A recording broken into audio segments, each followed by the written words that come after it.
The dim glow of Manhattan's skyline flickered through the floor-to-ceiling windows of the luxurious penthouse. Inside, Charles Whitmore, a 45-year-old self-made billionaire, stood motionless, gazing at the city below like a ruler observing his kingdom. He had everything: a name that commanded respect, a fortune that granted him access to anything he desired. Yet, there was an emptiness that wealth could not fill. What happens next will shock everyone. But before we start, let's do something fun. Comment your location below. Let's see who's watching from the farthest place. All right, let's begin. What good is all of this if I leave nothing behind?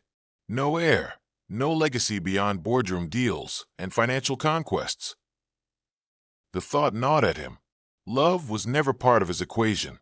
It was unpredictable, messy, and after 2 failed marriages, he had decided it wasn't worth the risk.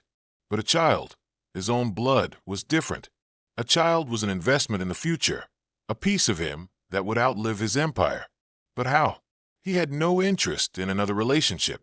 No woman in his world could be trusted with something so personal. Then an idea struck him, one that was unconventional but practical. A contract, a transaction. He wouldn't need a wife, just a willing participant. And in a city overflowing with desperation, he knew where to find one. Later that evening, as Charles's sleek black Aston Martin pulled up to a red light near Brooklyn Bridge, his gaze wandered. A figure emerged from the shadows, a woman, young but worn, her once delicate features hardened by life's cruelty. Her piercing blue eyes, defiant yet pleading, met him through the glass. She tapped lightly on his window, her voice barely audible. "Do you have anything for me?" Charles looked at her, unimpressed. Another lost soul in the city that devoured dreamers. "Get lost," he muttered, accelerating as soon as the light turned green. But as he drove away, something about her lingered in his mind. The way she had looked at him, not with desperation, but with a quiet resilience. Without thinking, he turned the car around. He found her again a few blocks away, sitting on the cold pavement, lost in thought. This time, he rolled down the window and spoke with the same authority he used in his business dealings. "Get in. No questions." The woman hesitated. "I'm not that kind of woman," she said, her voice steady despite the circumstances. Charles smirked. "Trust me, you're not my type. Just get in. Or would you rather spend another night on the streets?" She studied him, searching for deception, but found only cold indifference. Against her better judgment, she climbed into the car. Moments later, in the quiet confines of his penthouse, Charles made his proposition. "I want a child. Not a wife, not a relationship. Just a child. In return, I'll give you a fortune, a new life. All I need is your womb. No obligations after that." The woman, who introduced herself as Lillian Moreau, flinched at his words. "A child? Like a business deal?" "Precisely. Artificial insemination. Nothing physical. You'll be taken care of throughout the pregnancy. And once the baby is born, you walk away with enough money to start over." Lillian sat in stunned silence. A cruel joke. A test from the universe. She thought about the years she had spent trying to survive, about the broken promises that had led her to this moment. "And after that, will I disappear?" "You get a fresh start, wherever you want," Charles confirmed, his voice cold, calculated. She exhaled slowly, staring at the city lights through the massive windows. "Do I even have another choice?" she murmured. Months passed. The deal remained simple, cold, transactional. Charles provided everything: a private doctor, a high-rise apartment, and financial security. But something unexpected happened. Lillian wasn't just a contract in his life. She became present. She questioned things, challenged him. She wasn't intimidated by his wealth, nor impressed by his power. And as much as he tried to remain detached, he found himself watching her more closely. The way she spoke of dreams long buried, the way she stared at the stars, as if searching for something beyond this world. Then came the night everything changed. Lillian went into labor. Charles was there, watching as she fought through the pain, her fingers clutching his hand. And then, for the first time in his life, he heard the sound that shattered everything he thought he knew, a newborn's cry. As the doctor placed the baby into his arms, Charles felt something inside him crack. He had built empires, negotiated billion-dollar deals, conquered the world, but nothing had ever prepared him for this. The baby's tiny fingers curled around his, and in that moment, Charles Whitmore, the man who had always been in control, fell to his knees. Tears streamed down his face. He had thought he was buying an heir, but instead, he had found something far more powerful: love. Just as he was beginning to accept this new reality, Lillian whispered, "I want to see him, just once." Charles hesitated. Their agreement had been clear: no attachments, no complications. But as he looked at her, at the woman who had carried his child, at the soul who had unknowingly changed him, he realized something. Nothing in life was ever that simple. And for the first time, Charles Whitmore, the man who had always dictated the terms, found himself standing at a crossroads he never saw coming. The dim glow of Manhattan's skyline flickered through the floor-to-ceiling windows of the luxurious penthouse. Inside, Charles Whitmore, a 45-year-old self-made billionaire, stood motionless, gazing at the city below like a ruler observing his kingdom. He had everything: a name that commanded respect, a fortune that granted him access to anything he desired. Yet, there was an emptiness that wealth could not fill. What good is all of this if I leave nothing behind? No heir, no legacy beyond boardroom deals and financial conquests. The thought gnawed at him. Love was never part of his equation. It was unpredictable, messy, and after 2 failed marriages, he had decided it wasn't worth the risk. But a child, his own blood, was different. A child was an investment in the future, a piece of him that would outlive his empire. But how? He had no interest in another relationship. No woman in his world could be trusted with something so personal. Then an idea struck him, one that was unconventional but practical. A contract, a transaction. He wouldn't need a wife, just a willing participant. And in a city overflowing with desperation, he knew where to find one. Later that evening, as Charles's sleek black Aston Martin pulled up to a red light near Brooklyn Bridge, his gaze wandered. A figure emerged from the shadows, a woman, young but worn, her once delicate features hardened by life's cruelty. Her piercing blue eyes, defiant yet pleading, met him through the glass. She tapped lightly on his window, her voice barely audible. "Do you have anything for me?" Charles looked at her, unimpressed. Another lost soul in the city that devoured dreamers. "Get lost," he muttered, accelerating as soon as the light turned green. But as he drove away, something about her lingered in his mind. The way she had looked at him, not with desperation, but with a quiet resilience. Without thinking, he turned the car around. He found her again a few blocks away, sitting on the cold pavement, lost in thought. This time, he rolled down the window and spoke with the same authority he used in his business dealings. "Get in. No questions." The woman hesitated. "I'm not that kind of woman," she said, her voice steady despite the circumstances. Charles smirked. "Trust me, you're not my type. Just get in. Or would you rather spend another night on the streets?" She studied him, searching for deception, but found only cold indifference. Against her better judgment, she climbed into the car. Moments later, in the quiet confines of his penthouse, Charles made his proposition. "I want a child. Not a wife, not a relationship. Just a child. In return, I'll give you a fortune, a new life. All I need is your womb. No obligations after that." The woman, who introduced herself as Lillian Moreau, flinched at his words. "A child? Like a business deal?" "Precisely. Artificial insemination. Nothing physical. You'll be taken care of throughout the pregnancy. And once the baby is born, you walk away with enough money to start over." Lillian sat in stunned silence. A cruel joke? A test from the universe? She thought about the years she had spent trying to survive, about the broken promises that had led her to this moment. "And after that, will I disappear?" "You get a fresh start, wherever you want," Charles confirmed, his voice cold, calculated. She exhaled slowly, staring at the city lights through the massive windows. "Do I even have another choice?" she murmured. Months passed. The deal remained simple, cold, transactional. Charles provided everything: a private doctor, a high-rise apartment, and financial security. But something unexpected happened. Lillian wasn't just a contract in his life. She became present. She questioned things, challenged him. She wasn't intimidated by his wealth, nor impressed by his power. And as much as he tried to remain detached, he found himself watching her more closely.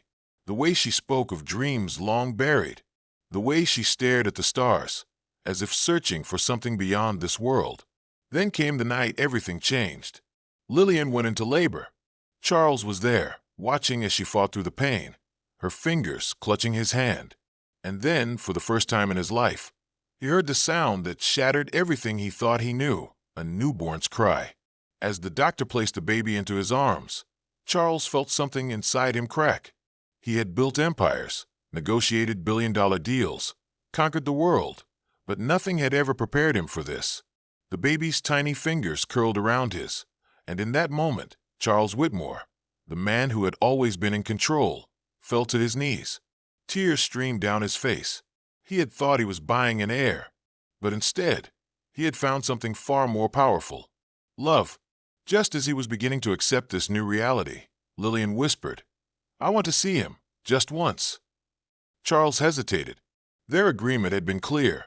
No attachments, no complications. But as he looked at her, at the woman who had carried his child, at the soul who had unknowingly changed him, he realized something. Nothing in life was ever that simple. And for the first time, Charles Whitmore, the man who had always dictated the terms, found himself standing at a crossroads he never saw coming. Strong hook. The rain poured mercilessly over New York City, washing away the sins of the night, yet leaving behind the ghosts of the past. In the dim glow of a street lamp, Antoinette Voley stood, drenched, broken, and staring at the man who had just made her an unthinkable offer. "Insemination. That's what I need." Charles Woodward's voice was as cold as the wind slicing through the alley. "You carry my child, and in return, you walk away with enough money to start over." She inhaled sharply, a mix of disbelief and desperation gripping her chest. "You say it like it's a business deal." "That's exactly what it is." Emotional trigger, fear, suspense. Antoinette had nothing left. No family, no home, no dreams. Just the weight of past failures crushing her every step. 5 years in America had taken everything from her. Now, this ruthless billionaire was offering her an escape, at a cost. She murmured in French under her breath, "La misère n'est pas de fin." Charles's piercing gray eyes flickered with curiosity. "Misery has no end. Is that what you believe?" She exhaled, her voice trembling. "Isn't it true?" "No," he said, a calculated smirk playing on his lips. "Misery only lasts as long as you let it." Cliffhanger. He extended his hand. "Take the deal, Antoinette. Change your fate." Her fingers twitched at her sides. She could walk away, back to nothing, or step into a life, setting shift grand mansion. Antoinette followed Charles into his Upper East Side mansion, a modern fortress of steel and glass. The air inside was crisp, almost sterile, void of warmth. It wasn't a home. It was a kingdom, and he was its untouchable ruler. Charles turned to his housekeeper. "Stephanie, make her presentable. New clothes, a warm meal, whatever she needs." Emotional depth, transformation scene. Hours later, when she stepped into Charles's study, she was unrecognizable. Gone was the frail, defeated woman from the streets.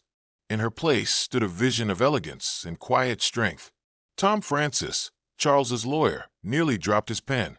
"Miss, you look breathtaking." Antoinette's lips parted slightly, taken aback by the attention. A faint blush warmed her cheeks, but she quickly masked it. Charles, however, felt an unsettling pang in his chest, a sharp, possessive feeling he didn't recognize.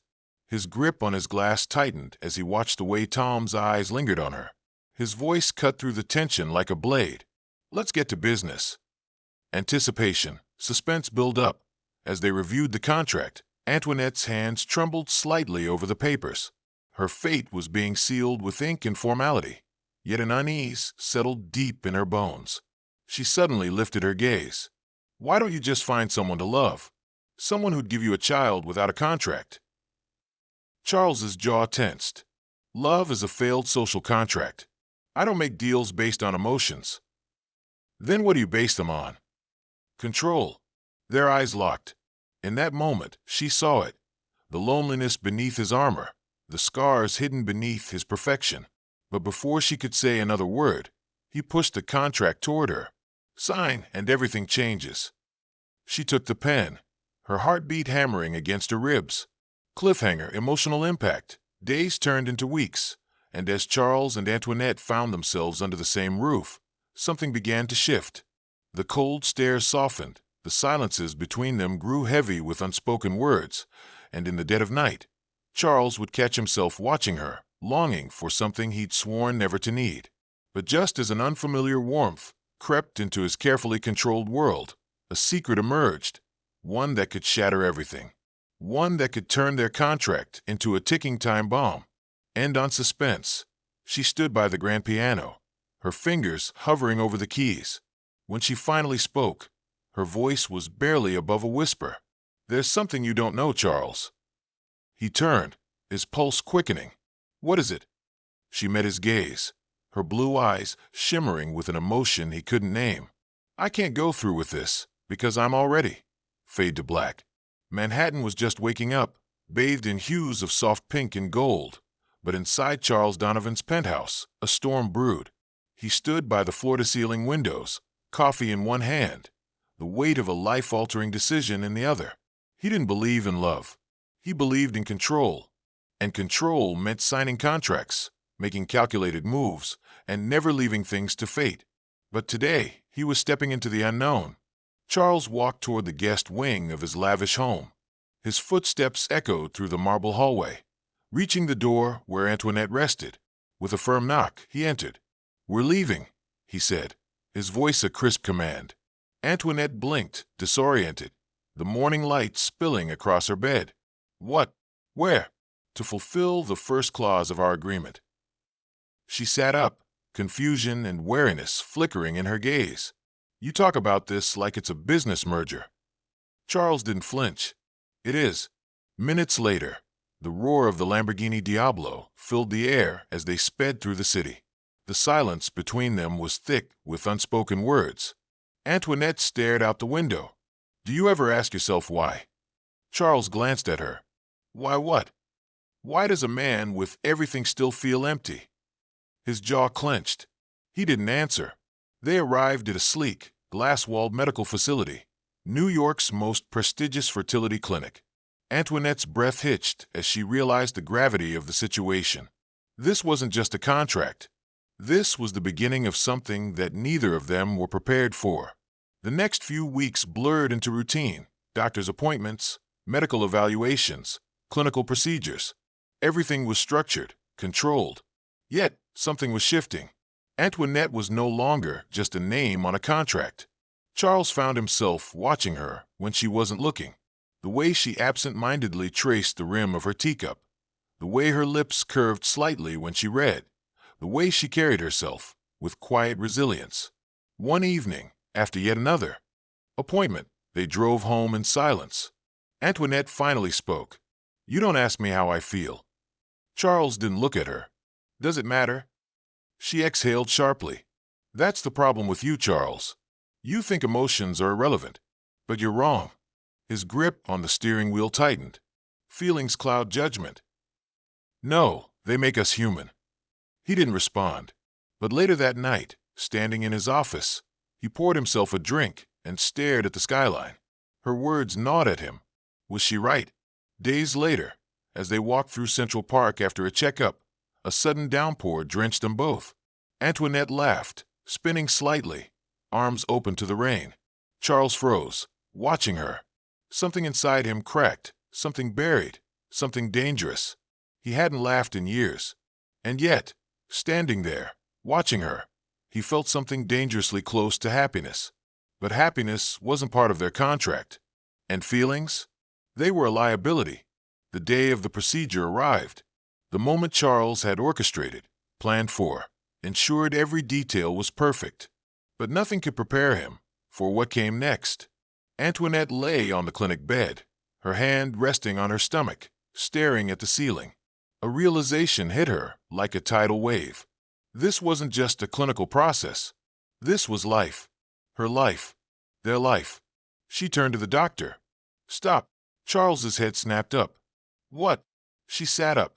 "I need a minute." The doctor nodded and stepped away, leaving them alone. Charles exhaled sharply. This was the plan, Antoinette. "What are you doing?" She met his gaze. "I'm not a machine, Charles.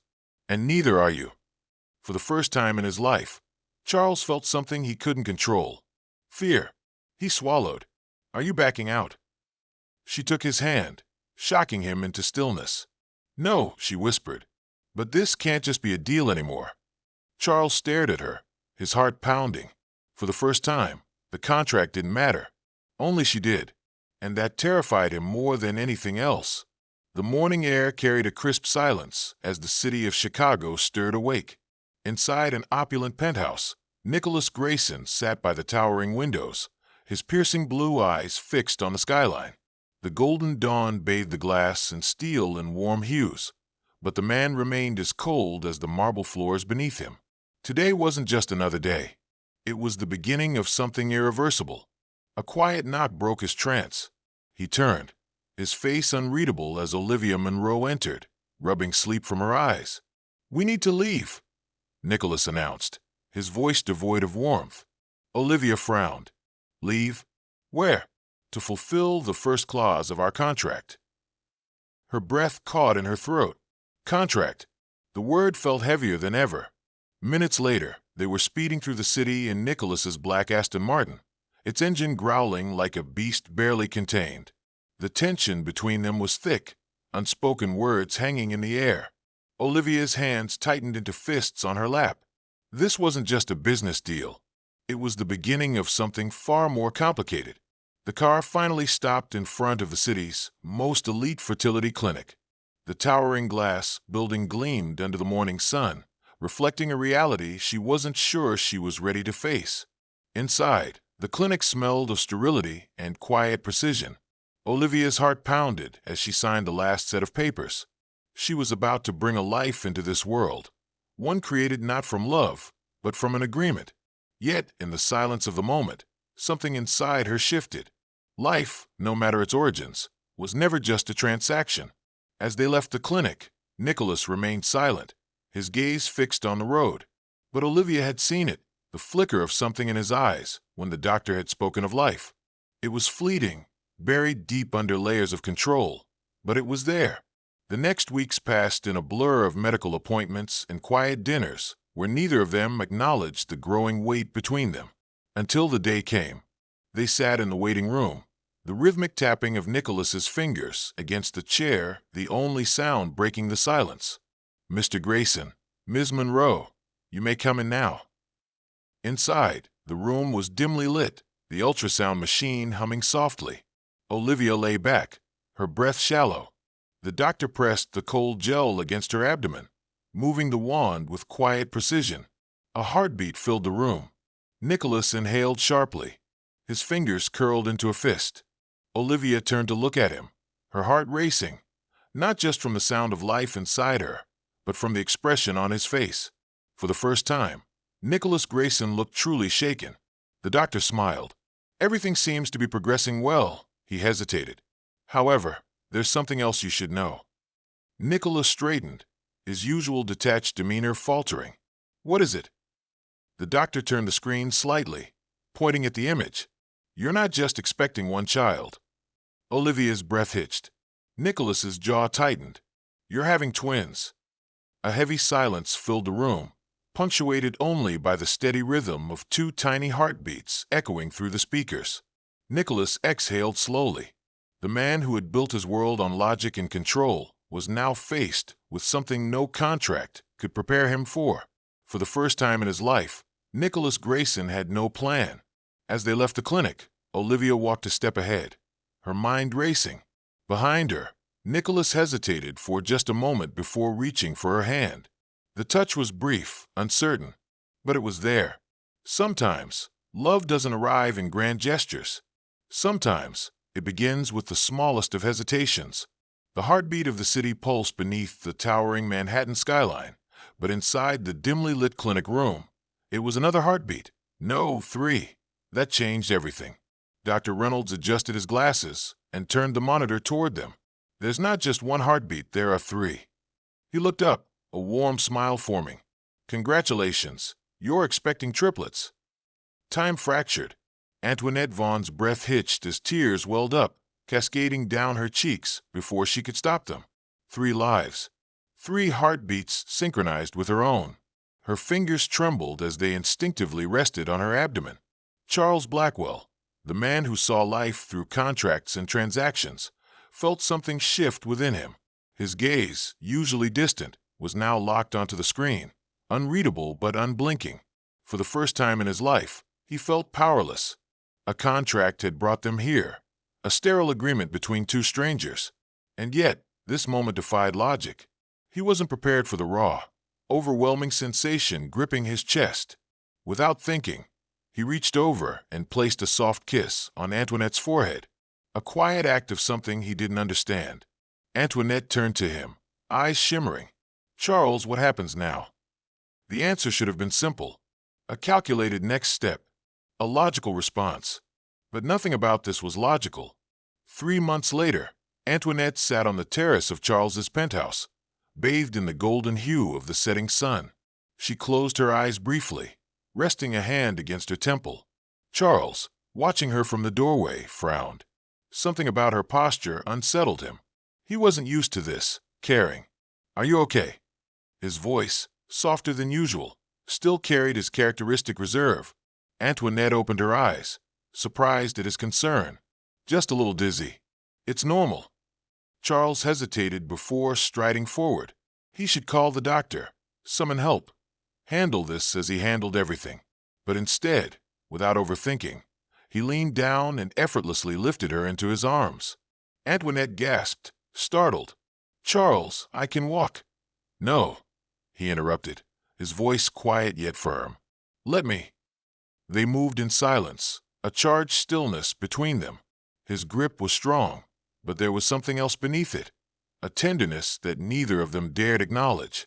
As they entered her room, Antoinette's breath hitched. The space had transformed. Sunlight spilled through floor-to-ceiling windows, illuminating an entirely new world within these walls.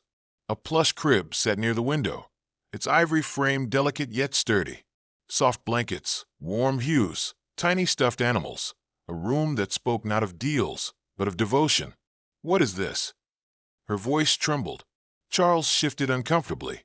"I wanted you to feel more comfortable." Antoinette turned to him, eyes wide. "You did this." He exhaled sharply. "I thought, every new life deserves a space filled with light, a place where love can find its home."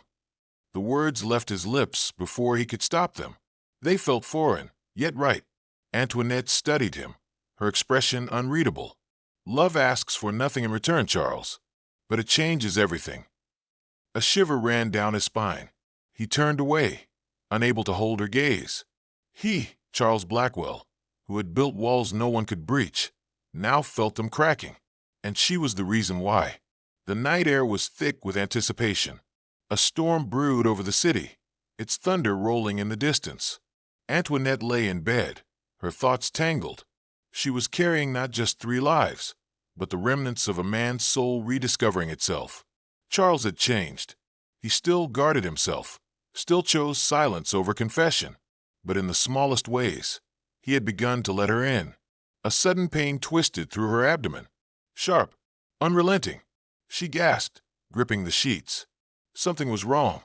Her breath came in short, panic bursts as she reached for her phone, only for a voice to break through the silence. "Antoinette!" Charles stood at the doorway, his expression unreadable, but his eyes locked onto hers with an intensity she'd never seen before. Then he saw the pain on her face. "What's happening?" he demanded, crossing the room in 3 long strides. Antoinette struggled to speak, her fingers clutching his shirt as he knelt beside her. "Something's wrong." Charles, Without hesitation, he scooped her up, moving faster than she thought possible. "We're going to the hospital. Now." Lightning flashed across the sky as Charles carried her out, determination etched into every line of his face.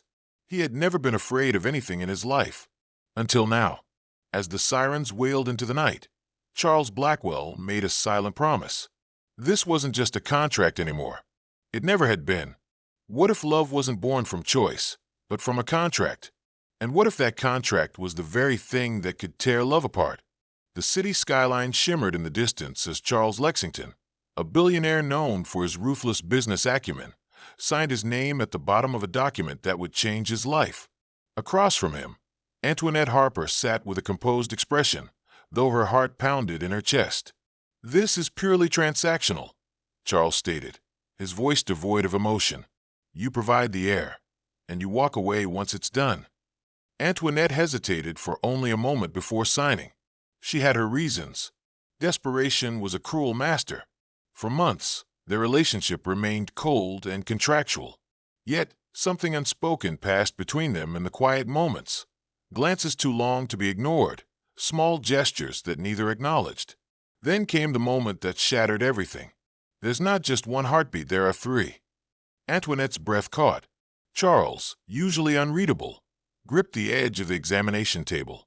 "Triplets," the doctor confirmed, a small smile playing on her lips. Time seemed to freeze. 3 lives. 3 souls growing inside her. A ripple cracked through the ice, surrounding Charles's heart. The mansion felt less like a palace, and more like a sanctuary now. Charles found himself drawn to Antoinette more often, unable to explain why. Was it the way she unconsciously rested her hands on her growing belly? Or how she spoke to the unborn children when she thought no one was listening? One evening, she sat on the terrace, bathed in the soft glow of the setting sun, her fingers pressed lightly against her temple, eyes closing briefly. Concern flickered in Charles's chest. He had never been concerned for another human before. "Are you okay?" His voice was uncharacteristically gentle. Antoinette opened her eyes, surprised. "Just a little dizzy. I suppose it's normal." Something stirred in him, a protectiveness that defied logic. Without thinking, he scooped her into his arms. Her sharp inhale was filled with shock, but not resistance. "You don't have to." "No," Charles interrupted. "Let me." For once, she let herself lean against him. And for once, he allowed himself to feel. But reality was cruel. The contract still loomed over them like a storm on the horizon. The night arrived faster than expected. Charles awoke to Antoinette's trembling voice. "Charles, I think it's time." The Lamborghini's tires screeched against the asphalt as he raced through the city. Sweat beaded on Antoinette's forehead as she clutched his hand in the hospital room. "You're doing amazing," he whispered, a rare softness in his voice. And then, the cries filled the room. First 1, then 2, then 3. Tears streamed down Antoinette's face as she gazed at her newborns. 3 fragile lives, perfect in every way. Charles had never felt this before. Not power, not wealth, but something raw, something real. "They're perfect," Antoinette whispered. Yet, amidst the joy, sorrow clung to her expression. "Charles," her voice broke, "I don't want to leave them, but I will. I'll honor our deal, even if it shatters me." A heavy silence fell. Charles's grip tightened around her hand. The contract had never prepared him for this, for the ache in his chest, for the possibility of losing what mattered most. Morning arrived, the first rays of light illuminating the quiet hospital room. Charles sat beside her, watching her sleep. He had a decision to make, and for the first time in his life, it wasn't about business. Will love rewrite the contract, or will it be too late? The morning sun cast golden rays over the skyline, but for Charles Lancaster, the world felt colder than ever. A billionaire by fortune, but a prisoner by heart. His empire was thriving, yet something gnawed at him, a feeling he had never anticipated. Antoinette Hayes. She had entered his life as part of an agreement, a calculated decision.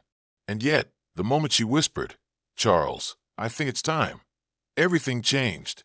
The sterile air of the hospital room was thick with anticipation. Charles paced, his expensive shoes tapping against the cold floor.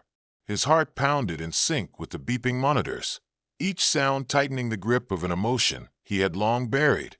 Antoinette lay on the hospital bed, exhausted but radiant.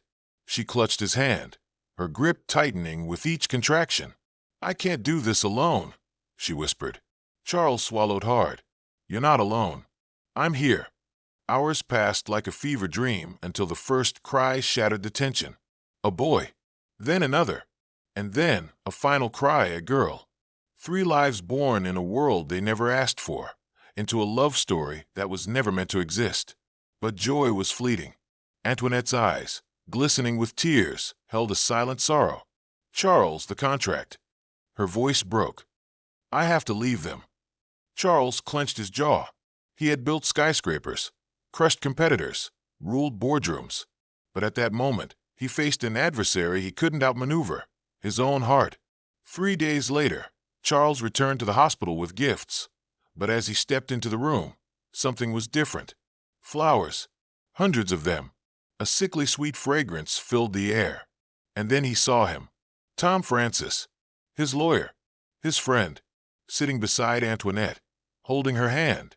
"Antoinette." Tom's voice was gentle yet firm. "You don't have to go back. You deserve more than this arrangement. You deserve love."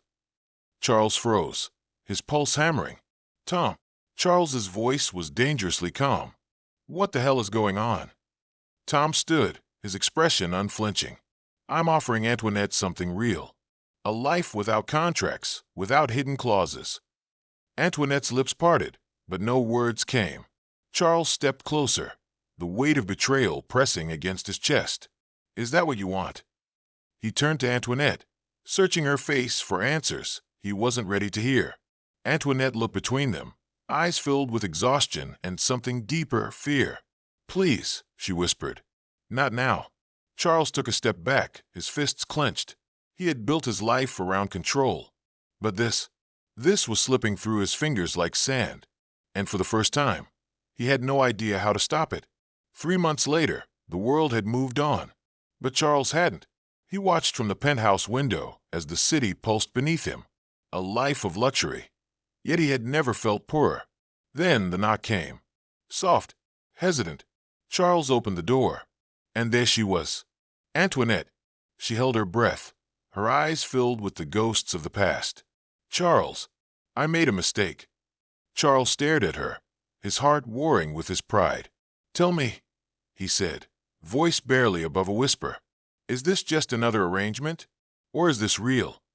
The answer would change everything. A dark storm brews outside, mirroring the turmoil in Antoinette's heart.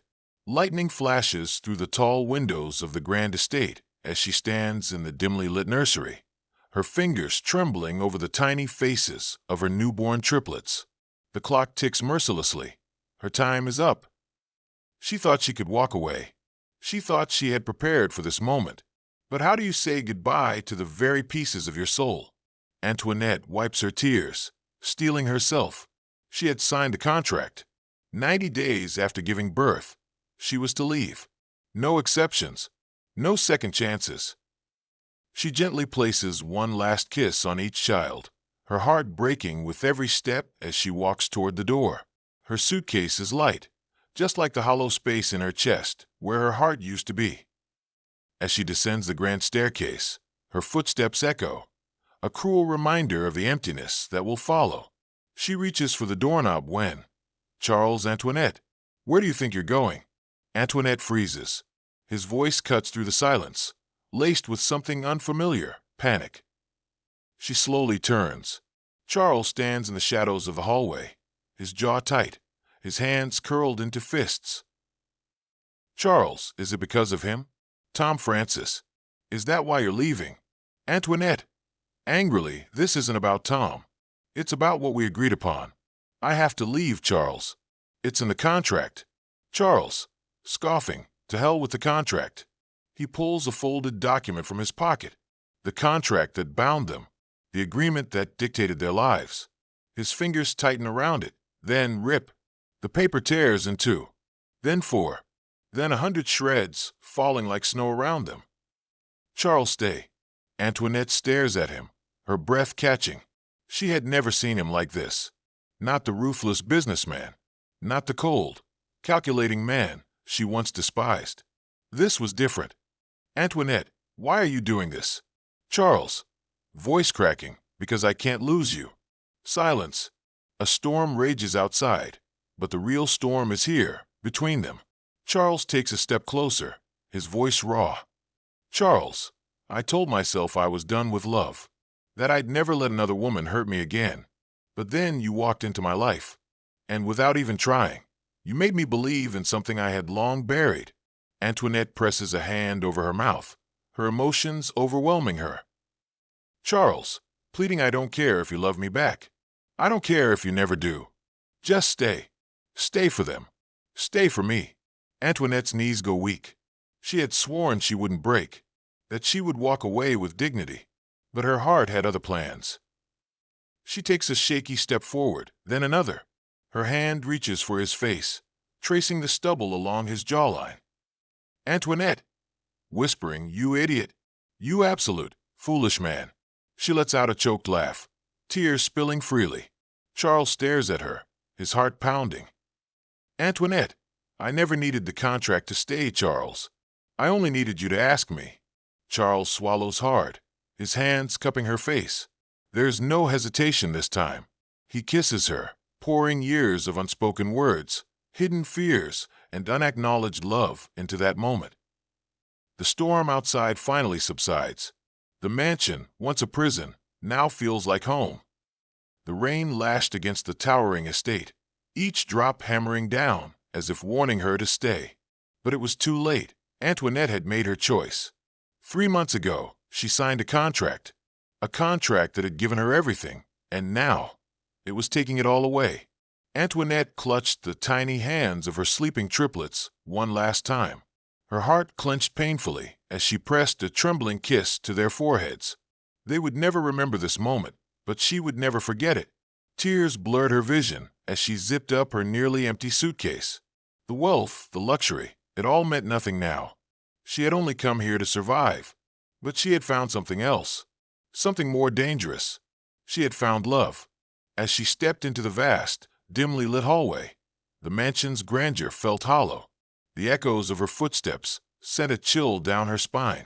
A deep ache settled in her chest as she reached for the front door. Then a voice, low, commanding, desperate. Antoinette, stop. Her fingers froze on the handle. She knew that voice too well. Charles, the billionaire who had changed her life forever. Antoinette inhaled sharply, but didn't turn around. She couldn't. Not now. It's Tom Francis, isn't it? Charles's voice was raw, edged with something unfamiliar, fear. You're leaving because of him. Her fists clenched. You don't understand, she whispered, her voice barely holding steady. Then make me understand. Antoinette turned slowly, her tear-streaked face meeting his stormy gaze. The man who had once been ice-cold, emotionless, now looked at her with something she had never expected, vulnerability. I have to leave, Charles. I signed the contract. I knew what I was agreeing to. A flash of torment passed through his eyes. He stepped forward, his fingers tightening around a piece of paper, the contract. And then, before she could react, he ripped it apart. Shreds of paper fluttered to the ground like dying leaves. Antoinette's breath caught in her throat. Damn the contract, Charles said, his voice breaking. I don't care about it anymore. The only thing I care about is you. She staggered back. Charles, don't do this. I have to, he confessed, stepping closer. Because you showed me something I never believed in. His voice dropped to a whisper. Love. Her heart thundered. No, this wasn't how it was supposed to end. Charles, even if you don't love me back, just stay, he pleaded. Stay for the triplets. Stay for yourself. Stay because you deserve more than running away. Her chest ached. Every part of her wanted to say yes. But could she trust this? Could she trust him? Then, a single tear escaped from his eyes. The powerful billionaire, on his knees, surrendering everything to her. The storm outside raged on, but inside, a different kind of battle took place. A battle of fear, of hope, of love. Antoinette knelt before Charles, her fingers trembling as she touched his face. Do you even realize how foolish you are? She murmured, laughing through her tears. I loved you before I even knew what love was. Charles looked up, his breath catching. You what? A small smile broke through her sorrow. You saved me. From the moment we met. Even when you hid me behind this contract, my heart belonged to you. His hands cradled her face, his touch reverent. Then don't go, he whispered. Stay. Be my wife. Be my forever. A sob escaped her lips, and in that moment she knew there was no leaving. There never had been. She dropped the suitcase and threw herself into his arms. The kiss that followed was everything, passionate, desperate, overflowing with all the words they had never spoken. It was love. It was home. Months later, the mansion was no longer a place of cold contracts and silent corridors. It was a home filled with love, laughter, and the giggles of their triplets. Charles and Antoinette stood at the altar, exchanging vows that had never needed to be spoken out loud, because their love had already been written, not in contracts, but fate. Did this story touch your heart? Share your thoughts in the comments. On a scale of 0 to 10, how powerful was this tale? Smash that subscribe button and turn on the bell icon so you never miss a story that stirs your soul. For more heart-racing, emotional tales, tap the end screen now.